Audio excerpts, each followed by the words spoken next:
ஞானானந்தமயம் தெய்வம் நிர்மலஸ்படிகாகிருதியும் ஆதாரம் சர்வ வித்யானாம் ஹயக்ரீவம் உபாஸ்மகே. நேயர்கள் அனைவருக்கும் அஸ்ட்ரோ கேஎஸ் ஐயங்காரின் பணிவான நமஸ்காரங்கள்.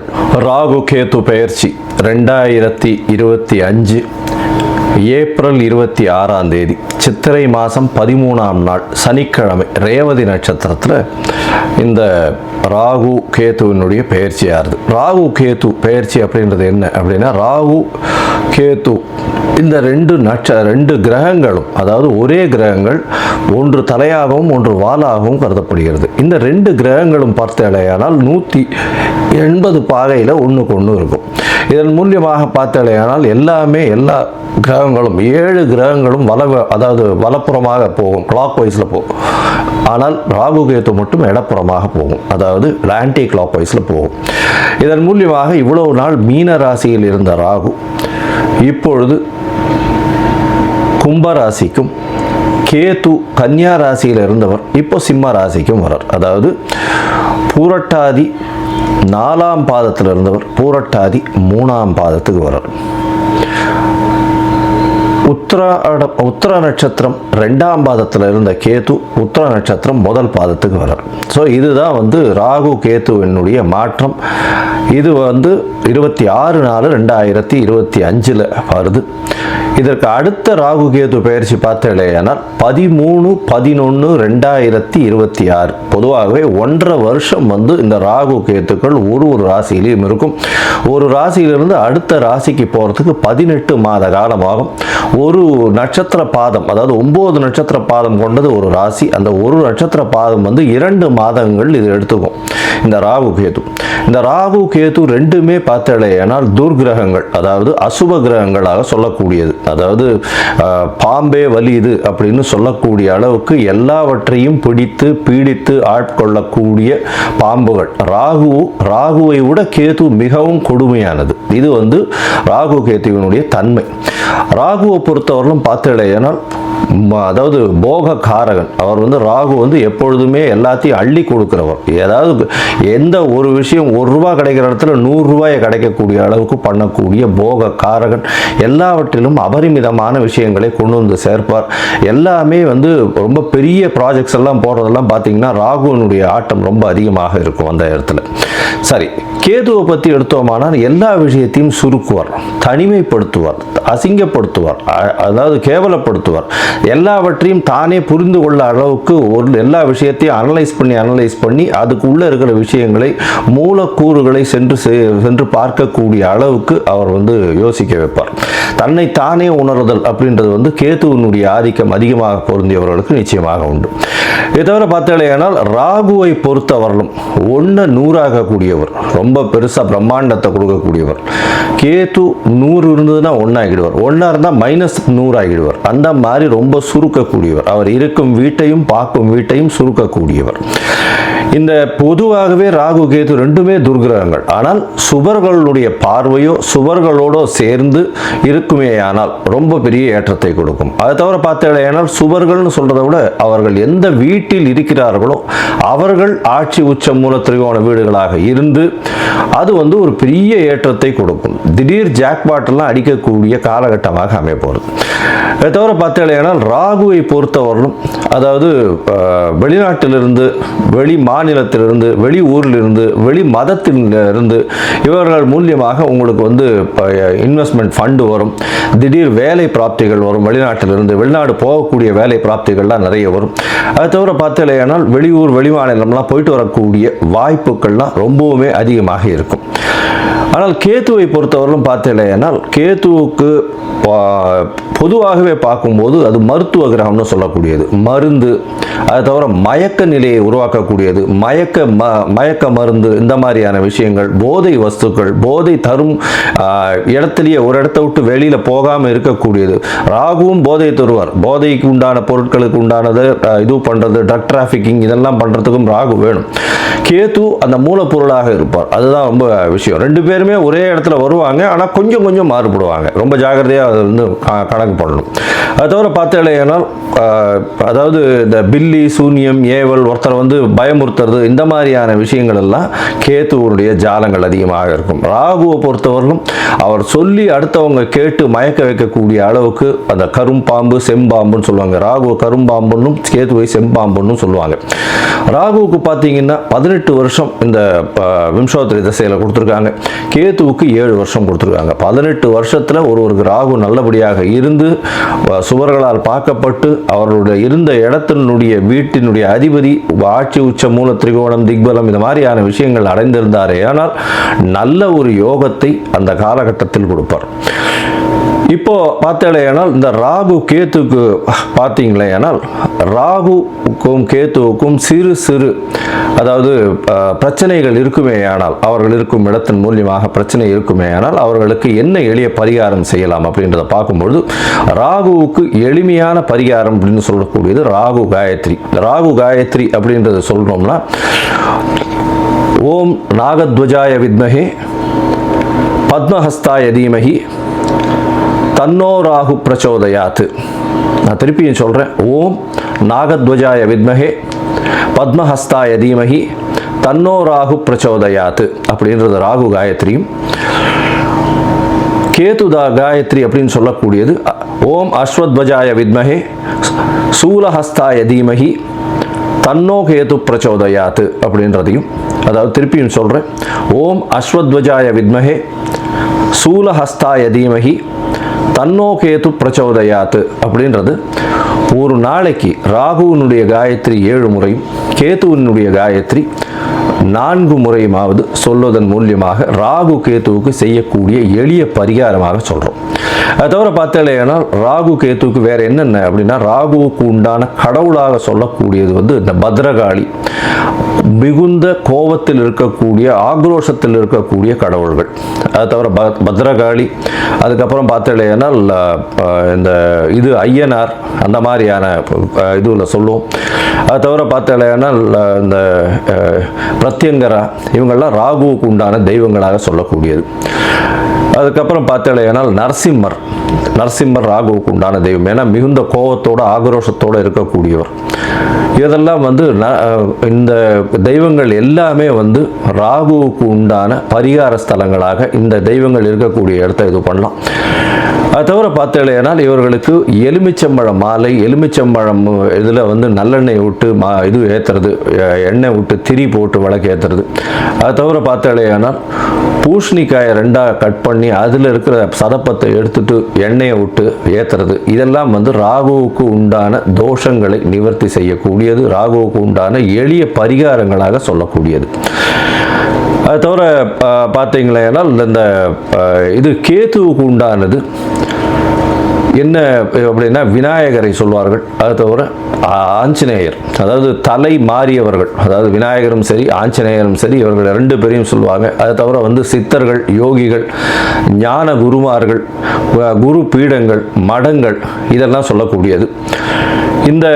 இந்த இடத்துக்கெல்லாம் போய் உங்களால் முடிஞ்ச படிப்புக்கு உண்டான ஏதாவது உங்களால் தானங்கள் செய்ய முடிஞ்சதே ஆனால் இந்த இடத்துல ஒரு நல்ல ஏற்றம் கிடைக்கும். அது தவிர பார்த்தேனால் இந்த இது ஆட்டிசம் சைல்டு, மனநலம் சற்று பேதலித்து குன்றி இருக்கக்கூடிய குழந்தைகள், வளர்ச்சி குன்றிய குழந்தைகளுக்கு உங்களால் முடிந்ததை செய்யும் பொழுது கேத்து பகவானின் மூலியமாக வரக்கூடிய எல்லா பிரச்சனைகளிலிருந்தும் நிச்சயமாக விடுதலை பெறலாம். ராகு வந்து பாம்பு அப்படின்னு சொல்றதுனால கரு நீலம் அவருடைய கலராக சொல்லக்கூடியது. அதே மாதிரி பார்த்தேனால் கருப்பு உளுந்து அது அவருடைய தானியம். கேத்துவுக்கு பார்த்தேனால் மல்டி கலர், அதாவது பல வண்ணங்களை கொண்ட ஷர்ட்டு இல்லைன்னா பல வண்ணங்களை கொண்ட விஷயங்களை தானம் பண்ணிங்கன்னா கேத்துவுக்கு பிரீத்தியாக சொல்லக்கூடியது. கேத்துவுக்கு வந்து கொள்ளு அது வந்து தானமாக கொடுக்கறதோ, கொள்ளு வந்து தானமாக இது பண்ணுறதோ, அது அந்த தானியம் வந்து கொள்ளு வந்து கேத்துவுக்கு உண்டானது.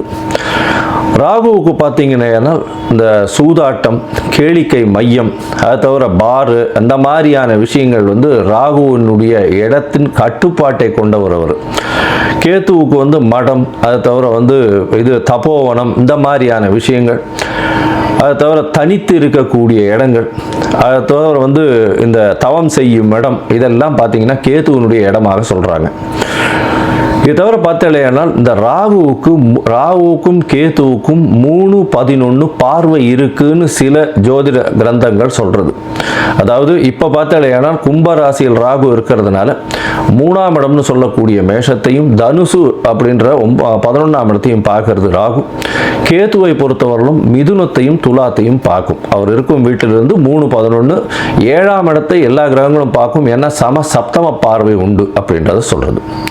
சரி, இப்போ வந்து ராகுவை பற்றி பேசணும்னா பேசிகிட்டே இருக்கலாம். கிட்டத்தட்ட வந்து ஒரு 3 மணி நேரம் 4 மணி நேரம் கூட கண்டினியூஸாக பேசலாம். ஆனால் இப்போ வந்து நம்ம ஒரு ராசிக்கும் மேஷம் முதல் மீனம் வரை என்னென்ன பலன்கள்னு பார்ப்போம். அதை தவிர தனியாகவே ராகுவுக்குன்னு ஒரு 1/2 hour 1 hour வீடியோ தனியாக போடுறேன். நான் பார்ட் 1 பார்ட் 2 தனியாக போடுறேன். சரி, இப்போ மேஷம் முதல் மீனம் வரை இந்த ராகு கேது பெயர்ச்சியின் மாற்றங்கள் ஏற்றங்கள் என்னென்ன, அவர்களுடைய பார்வை என்னென்ன, என்ன பரிகாரங்கள் செய்யலாம், என்ன கோயிலுக்கு போகலாம் அப்படின்றத பார்ப்போம்.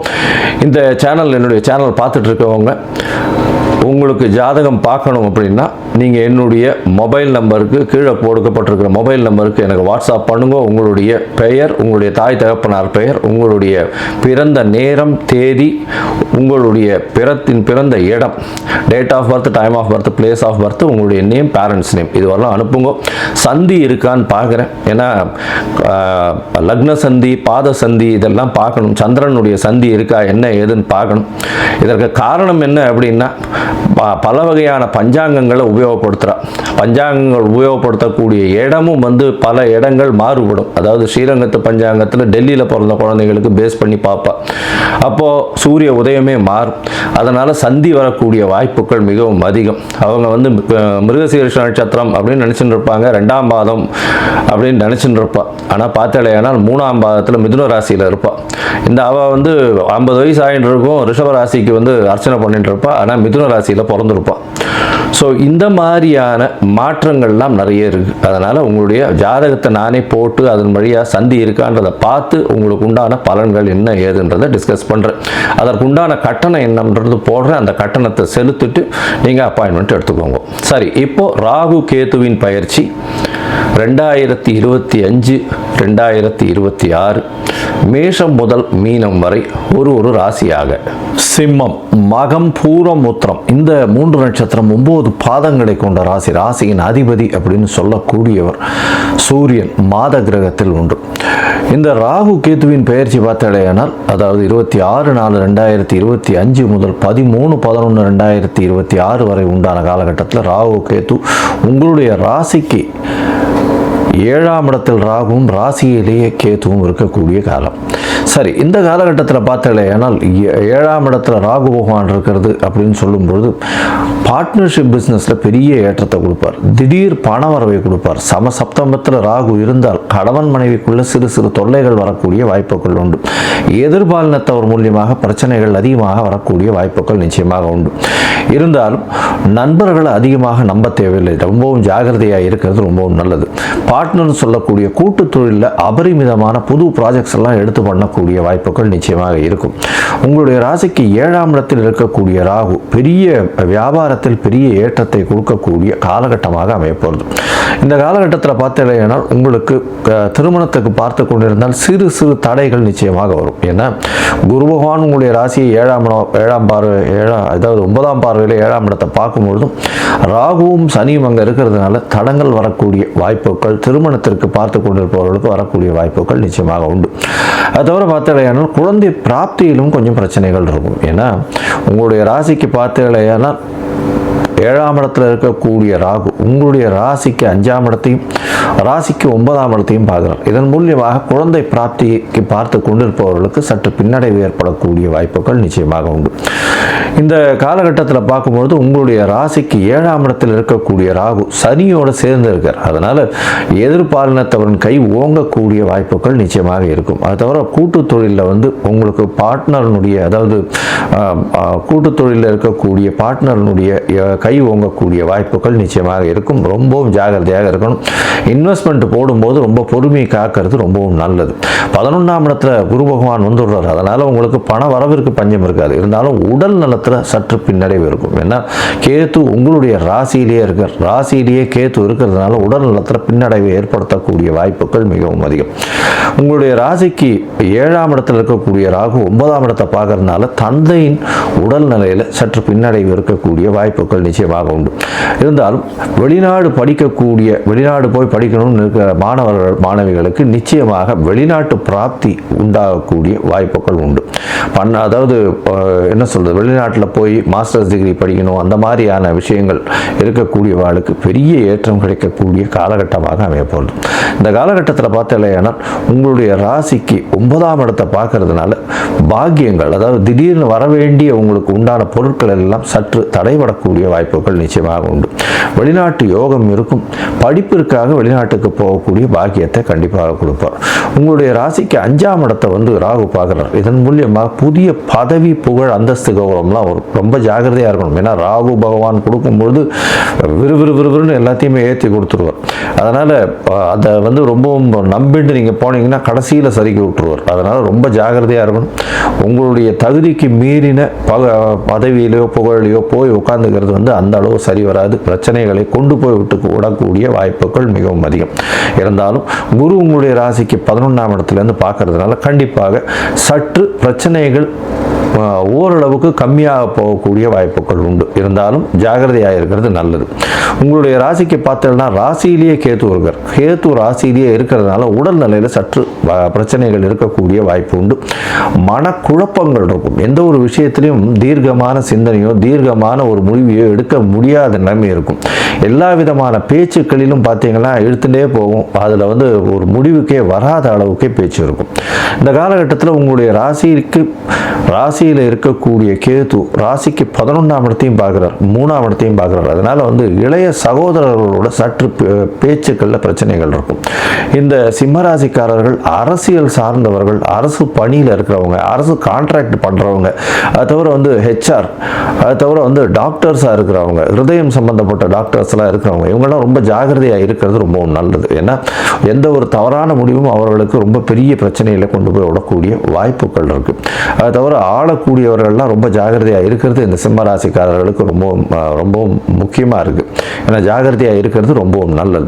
இந்த காலகட்டத்தில் பார்த்தீங்கன்னா உங்களுடைய ராசிக்கு கண்டிப்பாக நீங்கள் காளஹஸ்தி போயிட்டு வாங்க. அதாவது ஆந்திர மாநிலத்தில், ஆந்திரா பார்டர்லேயே இருக்குது, தமிழ்நாட்டுக்கும் ஆந்திராவுக்கும் பக்கத்துலேயே இருக்குது. காளஹஸ்தி போயிட்டு வாங்க. திருக்காளஹஸ்தி போயிட்டு வர்றதன் மூலியமாக ராகு கேத்துவின் ஸ்தலமாக சொல்லக்கூடியது. அதனால் உங்களுக்கு வரக்கூடிய வந்த எல்லா பிரச்சனைகளுக்கும் நிச்சயமான ஒரு பெரிய விடிவு இருக்கக்கூடிய வாய்ப்புகள் உண்டு. மொத்தத்தில் பார்த்தீங்கன்னா இந்த சிம்மராசிக்காரர்களுக்கு உடல் நலத்தில் சற்று பின்னடைவு இருக்கக்கூடிய காலகட்டம். ஏன்னா கேது ராசியிலே இருக்கிறதுனால உங்களுடைய ராசிக்கு 3ஆம் இடத்தை கேது பார்க்கறதுனால இளைய சகோதரர்களோட பிரச்சனைகள் இருக்கும். எழுத்துப்பணியில் இருக்கிறவர்களுக்கு பின்னடைவு இருக்கக்கூடிய வாய்ப்புகள் இருக்கும். காது சம்பந்தப்பட்ட பிரச்சனைகள் இருக்கக்கூடிய வாய்ப்புகள் உண்டு. உங்களுடைய ராசிக்கு பார்த்தீங்கன்னா 11ஆம் இடத்தை கேது பார்க்கறதுனால அண்ணன், அதாவது மூத்த சகோதரர்கள் மூலியமாக சிறு சிறு தொல்லைகள் இருக்கக்கூடிய வாய்ப்புகள் இருக்கும். கேஸு இந்த மாதிரியான விஷயங்கள்ல கொஞ்சம் ஜாகிரதையாக இருக்கிறது நல்லது. உடல் நலத்தில் சற்று பின்னடைவு இருக்கும். மன அழுத்தம் இருக்கும். தீர்க்கமான முடிவு எடுக்க முடியாத நிலைமை இருக்கும். பேச்சுக்களில் ரொம்ப ஜாகிரதையாக இருக்கணும். எந்த ஒரு விஷயத்திலும் முடிவுகள் வராத நிலைமையே இருக்கக்கூடிய காலகட்டமாக இருக்கும். ராசிக்கு 7ஆம் இடத்தில் வரக்கூடிய ராகுவின் மூலியமாக எதிர்பாலினத்தவர் மூலியமாக சிறு சிறு தொல்லைகள் இருக்கும். கூட்டு தொழிலில் ரொம்ப ஜாகிரதையாக இருக்கிறது ரொம்பவும் நல்லது. அது தவிர குழந்தை பிராப்திக்கு பார்த்து கொண்டிருப்பவர்களுக்கு சற்று தடங்கல்கள் ஏற்படக்கூடிய வாய்ப்புகள் உண்டு.